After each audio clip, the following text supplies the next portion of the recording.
Let's return now to what is happening in Gaza and join Nora Arakat, who is an associate professor at Rutgers University and an expert on the Israel-Palestine conflict. Very good to see you, Nora. Can I start by just getting your response and your reaction to an interview I just did with the IDF around what is happening in Al-Shifa Hospital at the moment? You will know the IDF says they do not fire directly at medical facilities, and medical facilities are protected under international law. When I asked him about the fact that it is under siege there, that there is no water, there is no electricity, fuel or supplies, he said that people have been given ample chance to leave over the past few weeks. They have chosen not to do so, that Hamas is using people in the hospital itself as human shields. He said this is a cynical ploy from Hamas. I wonder what you make of those comments.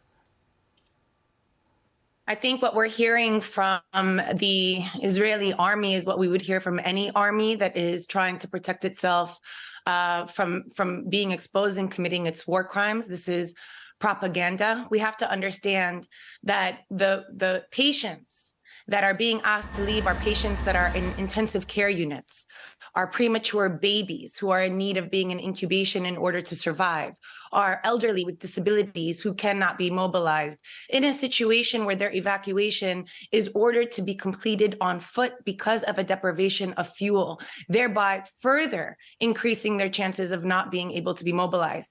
Consider also that we were told, I heard just the end of it, of him saying that Hamas gave orders not to use fuel. If we were paying attention to the news, Hamas was willing to exchange 50 of the hostages within the first 2 weeks of October 7th in exchange for unlimited fuel to those hospitals. Consider also that we are told that somehow if these patients don't leave, that then they are...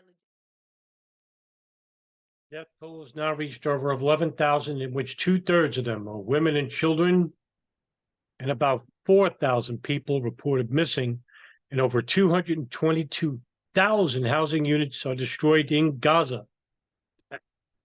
News as is. Gaza hospitals are being besieged, and as you can hear from the initial report, that Israel doesn't care because everything that they bomb and shoot is Hamas oriented. And without Hamas, Israel is conducting genocide straight up. Even with Hamas oriented, they're committing genocide. So patients are dying. What we know about Gaza hospitals under Israeli siege. Newborn babies wrapped in blankets and lined up on a bed after being removed from incubators have become the defining image showing the Israeli siege of hospitals in the Gaza Strip.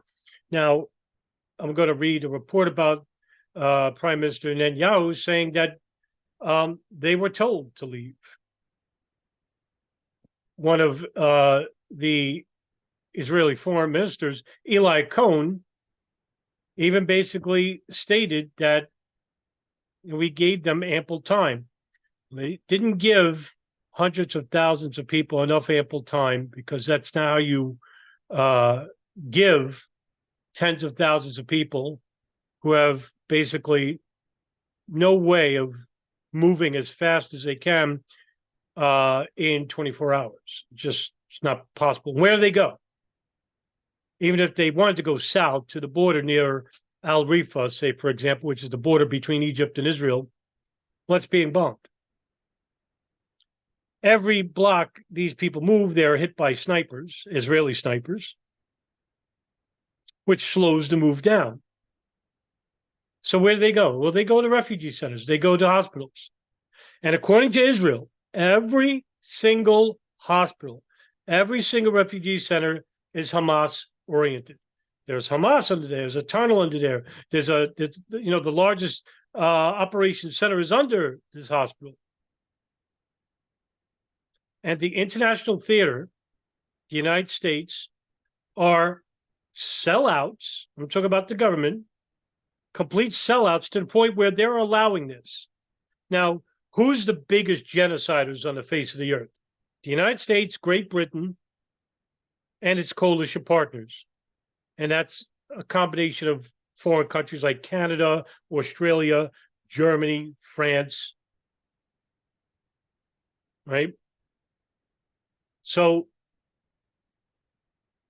the United States and Israel are conducting a mass slaughter of Palestinians that can't defend themselves. Even Hamas couldn't stand up against this one-sided conflict. It's not even a war. A war is where you have two or more sides fighting each other in conflict, in military combat. There is no military for the Palestinians. This is not a war. I don't know why people use war. I've been guilty of saying it, but this is an illegal act of murder. That's why I read you the International Criminal Court's definitions of what they define genocide as, what they define crimes against humanity and crimes of aggression and war crimes. That's why I keep repeating it, because nobody else is bringing this up. And if you want to hold people responsible, use the law against them. And again, the reason why the United States and Israel could get away with things like this is because they're not co-signers of the international criminal courts. But they have to go by international law. This is a little bit different. At least 32 patients, including 6 premature babies, have died at the Al-Shifa hospital in the last 3 days. Palestinian Health Ministry spokesman Ashraf al-Qudura said Monday, as Gaza's largest medical facility was forced to shut down due to lack of fuel and medicine. Now, reverse this. 6 premature Israeli babies and 32 patients have died in 3 days. The American media, the disgusting legacy media like ABC and Fox and NBC, would be running this on loop 24 hours a day. Just about. I won't be that extreme, but they'll continually let you know through viral media, through the news, front page papers. Look what the evil Palestinians are doing. Now that it's the reverse, silence. This is not making the news anywhere. It's the reason why I have to, unfortunately, go to and read from news sites outside of the country for the majority information I'm getting. Because our media is so disgustingly dishonest and biased, Israeli biased, that they'll basically not report everything. And when they do report something, it is inherently one-sided. You're getting the Israeli view only. More than 100 bodies are decomposing inside the hospital, waiting to be buried. Regrettably, the hospital is not functioning as a hospital anymore. The world cannot stand silent while hospitals, which should be safe havens, are transformed into scenes of death, devastation, and despair, said Todos at Home Ghebreyesus, the Director General of the World Health Organization. If you are watching this, forgive me. I have a New York accent, and I couldn't say your last name correctly. Israel imposed a total siege of the territory on home to 2.3 million people, which is, this is a Nakba again. The Palestinian catastrophe of 1948 revisited. That's what this is. This is the forced displacement and murder of the Palestinians out of Gaza and now the West Bank. Because, like I said in previous videos, this is not just about the elimination of Hamas. If Israel was serious about the elimination of Hamas, they would actually send the Mossad or send their military to Qatar and kill the entire hierarchy, because that's where they're located. This shows you the cowardice of Hamas and the hypocrisy that in their safe $1 million homes in Qatar, they're ordering the Palestinians to stand there and fight while they are far away from the front lines. Israel knows that they serve a purpose. That's why they're allowed to exist over there. It's not like Qatar has I think, a extradition treaty with Israel. Not going to send Hamas back to Israel for, to be prosecuted or killed. banning fueled electricity and water after launching its military offensive on October 7th. All hospitals in northern Gaza are now out of service, as relentless Israeli airstrikes have killed more than 11,000 people, most of them women and children, triggering global calls for a ceasefire, because that's all Israel could kill. You know, you ever hear the United States, Israel is the most advanced military. They're one of the strongest. No, they're not. No matter where you hear this from. So from experts even. Middle East counterterrorism experts even say that Israel's military is so far advanced. Meanwhile, they lost to Hezbollah in 2006 in the Lebanon war. They are basically killing women and children in this one-sided conflict. They're bombing hospitals and refugee centers. It's easy to kill defenseless people. It's easy to kill people that can't even walk. Elderly women in wheelchairs, babies that crawl. You call yourself a moral army? You call yourself an advanced military? How about fighting Hezbollah face to face, one-on-one, right? How about fighting Iran? Now there's a challenge. How about Israel fights Iran man to man? You know, like how they used to do it back in the day. Instead of using guns and knives, you have two guys from two gangs, they fight each other. It's usually the two leaders are the two best fighters, and then the beef is settled. But Israel knows they can't fight Hezbollah on their own. They know they can't fight Lebanon on their own, and they hell as sure know they would lose, unequivocally get crushed by Iran. And that's why the United States has sent military aid into the Mediterranean, because here comes Big Brother for its weaker, smaller brother or sister in this one, right? That's what this is about. Now, I'm picking on Israel here. Yeah, deservedly so. The most moral army on the face. Are you fucking kidding me? Now, this is now beyond absurd to keep clinging on to this defense mode that everything's Hamas. You know, the president of Israel, Werner Herzog, you know what he just did the other day? He went on BBC News and basically said that the reason why we're bombing, you know, homes and educational centers, and he held up a book of Mein Kampf in Arabic. And the book, was, you could see, it was brand new, not a scuff mark, right? Which would be a miracle, considering that the home that he claimed it's from is a home that was bombed. Miracle, miracle, right? So it basically just survived. And he's saying that this is the reason why we're bombing schools and hospitals and personal homes of people, as if finding one book is a condemnation of the entire. But that was the whole point of his spiel there, was that, look, what they're teaching them. Meanwhile, he probably got that from his own bedside, considering that the actions of the Israeli military are equivalent to that of the German Wehrmacht, right? Which is the command structure of the German military. There's no defending this. This is not, you can't defend this. You can't defend bombing hospitals. You can't defend bombing schools. You can't defend bombing United Nations relief worker centers, and they've killed almost 20. United Nations relief, what are they doing? They must feel like shit, because the United Nations ain't doing shit. Oh, they killed 20 of us? Hey, that's bad. Don't do that. Israel is not respecting anyone here. They're laughing at the United States. They're laughing at the international community. They're laughing at the United Nations, Amnesty International, Human Rights Watch, international law. Fuck them all, the international criminal courts. Fuck them.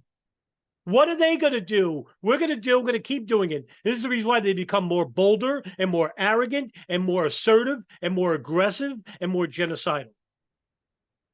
Because you, foreign governments in the United States, have lost your backbone. You're cowards. You're sellouts to the Israeli government. Yeah, this is a one-sided conflict.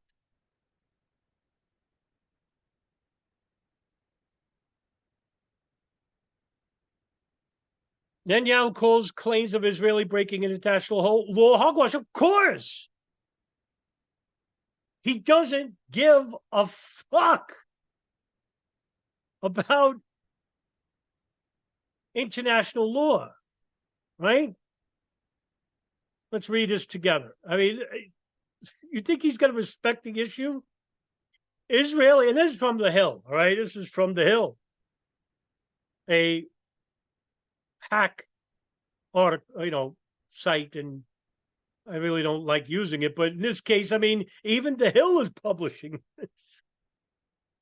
I mean, like I said in the previous video, the United States, the biggest genocidal country, government on the face of the earth, is basically saying, "Hey, Israel, let's calm down, stop slaughtering, men, women, and children, stop bombing the hospitals, relax." Israel Prime Minister Benjamin Netanyahu on Sunday pushed back on the claims that Israel is breaking international law in its war with the militant group Hamas, calling such arguments hogwash. Pressed on NBC's Meet the Truth about the argument from the United Nations High Commissioner on Human Rights, Volker Turk, that the collective punishment of Palestinians amounts to a war crime, which it is, Netanyahu said, "I could say that what the commissioner has said is hogwash because the main difference are you deliberately target civilians." That's the one thing they're not going to come right out and say, because then that would be it, right? They're breaking international law, which they have to abide by. They don't have to abide by international criminal courts, only if you're a co-signer to the Rome statutes, which are the 4 laws of the courts, right? Israel's not a co-signer. Palestinians are. In 2015, April 1st, 2015, Palestinians in Gaza, the Palestinian Authority, co-signed with international criminal courts as a non-state, because remember, they have to be states, but there's also non-state actors. The Palestinians applied. No, we're deliberately doing everything in our power to target the terrorists. And like I said, every building, every person, every hospital, every refugee center, even relief workers from the United Nations, all Hamas. What are they going to say? What can they say? Oh, we're just going to kill everybody. If you ask Ben-Gvir that, yes, he can right out and say it. That's the difference. And that's what's coming next. Like I said in the previous video, that's coming right after. What's Netanyahu croaks, right? What is he, 77, 76? How old is he? See how old he is. How old is Benjamin Netanyahu? He's 74.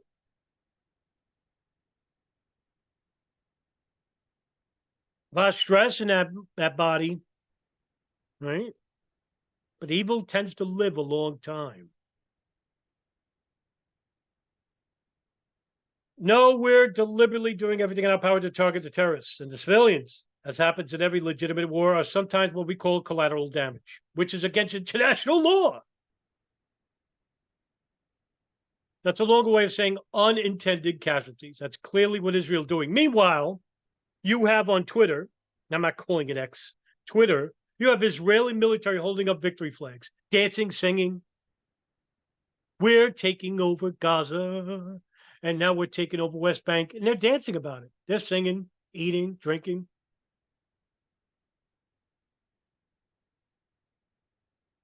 I mean, even their own military is, advocating for genocide because this is a land grab. This is a lawful land grab for them, when all it is a war crime. Now, let's go on the deeper human level. Immorality, evil. This is the definition of evil.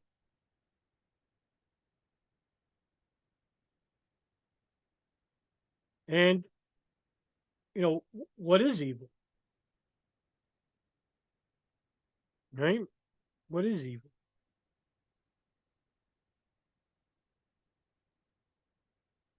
Murder of innocent civilians. What does it say in the Torah? I'm going to use their own book against them. He who saves one life, it's as if he saves mankind entire, from the Hebrew. Are they saving mankind? Or are they trying to wipe out mankind here? Well, at least they're wiping out. I mean, they're bombing Christian churches. That just goes to show you what they think of Christians. And the dumb evangelical Christians who aren't Christian, let's be honest here, evangelical Christians, you Zionists, that's what you are. You don't worship Christ. You worship yourself. You worship the ideology. You worship the state. You worship the government. As long as it's Republican and white, right?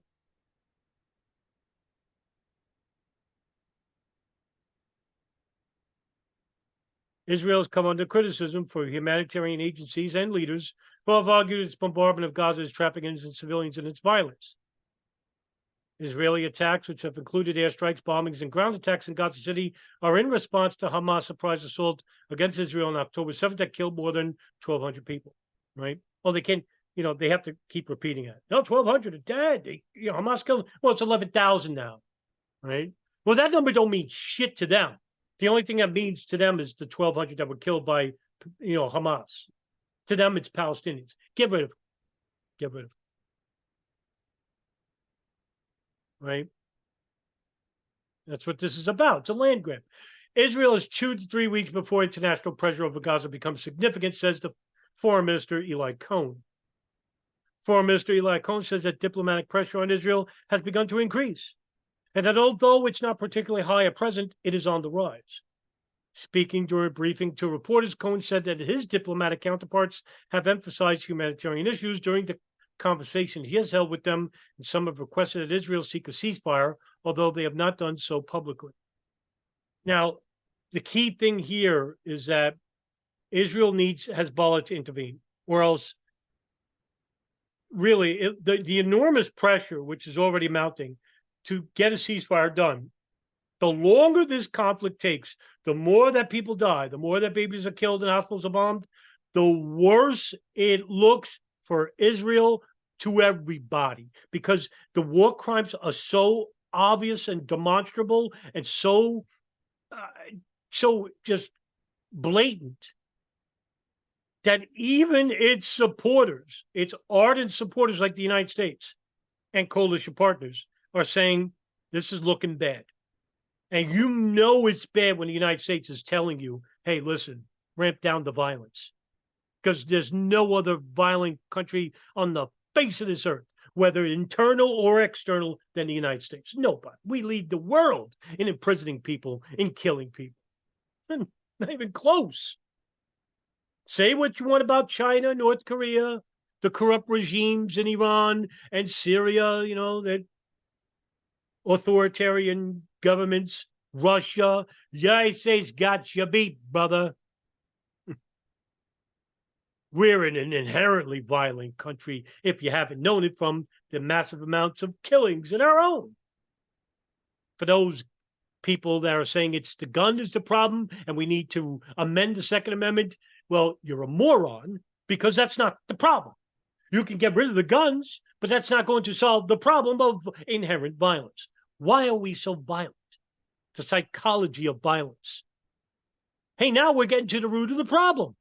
Is it because we have not known peace in this country out of the 76 years or 75 years of existing? Do you know the United States hasn't been at war, I think, in 20 of those 200 years? 20!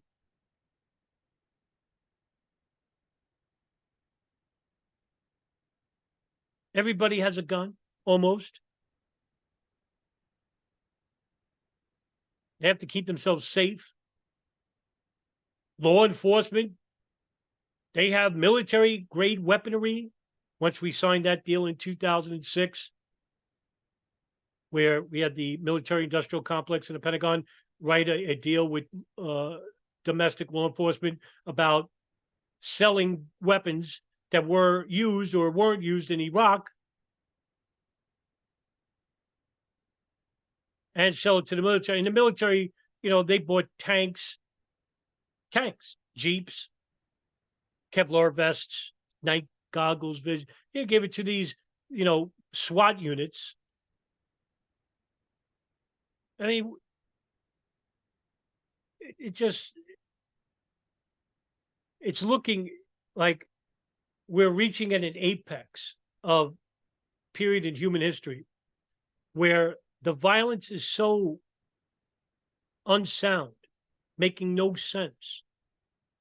And soon we're just going to really break down as a society. Unless enough people stand up and say, enough of this. We need to get rid of this government. We need to liquidate it, get rid of it. It's a government for the people, by the people, right? Supposedly. Cohen says the issue of some 240 hostages held by Hamas in Gaza is a central tool giving Israel legitimacy to continue fighting, that the world accepts that Israel will not stop until the captives are freed. That means if we have to kill 100 Palestinians for every one hostage release, we'll do so. Like if that's a fair trade.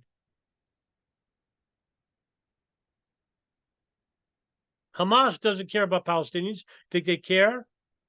They'll hold the hostages for as long as they know they're killing mass amounts of Palestinians in order to release these hostages. And what they're doing is Hamas is allowing for the world to see what Israel is, a genocidal tyrant.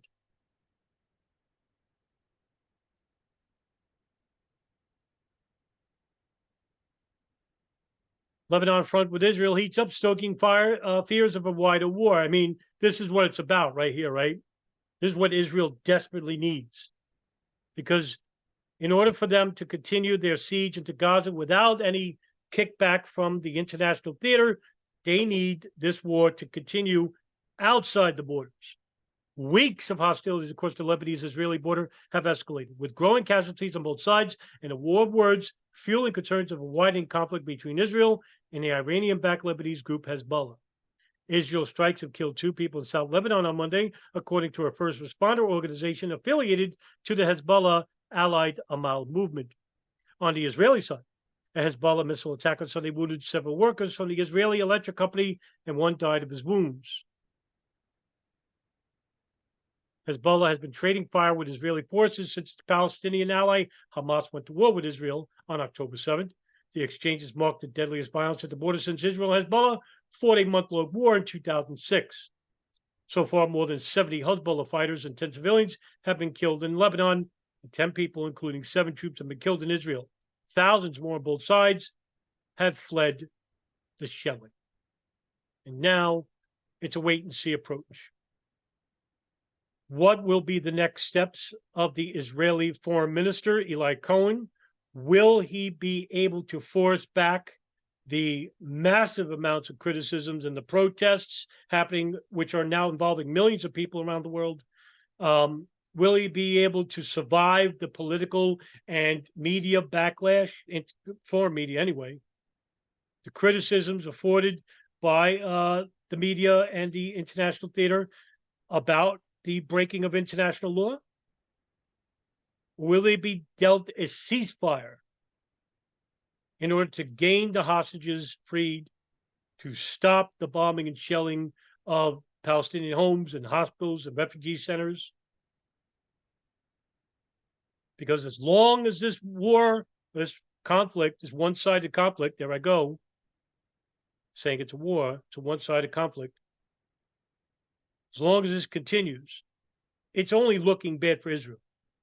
Because the sympathetic the sympathetic view is coming toward the Palestinians,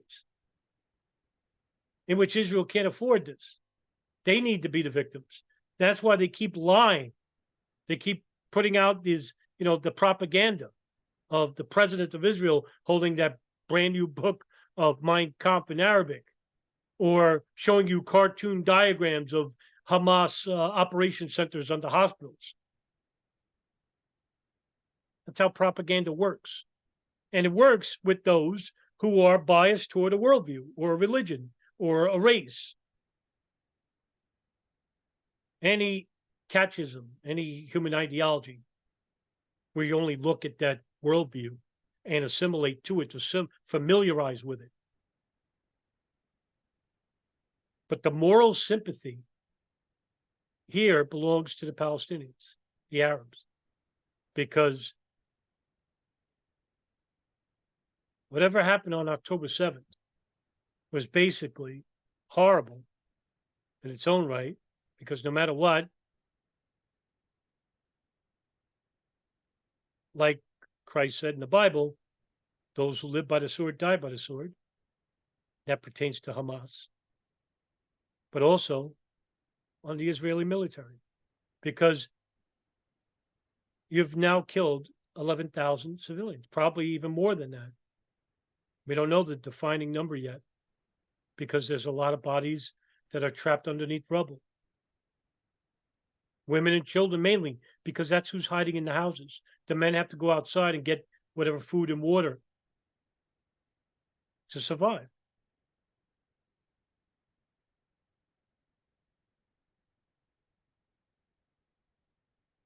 And now it's a battle of morality, good and evil. While at the same time, this is about the criticisms and abuse of the international law, in which Israel is violating. Obviously, not even hidden. But the real worry is, will the war extend beyond the borders? And that's a wait and see approach. And so that's the end of this video. And of course, in every video, I will report without bias, without prejudice, and report as is. So guys, have a good day. See you in the next video.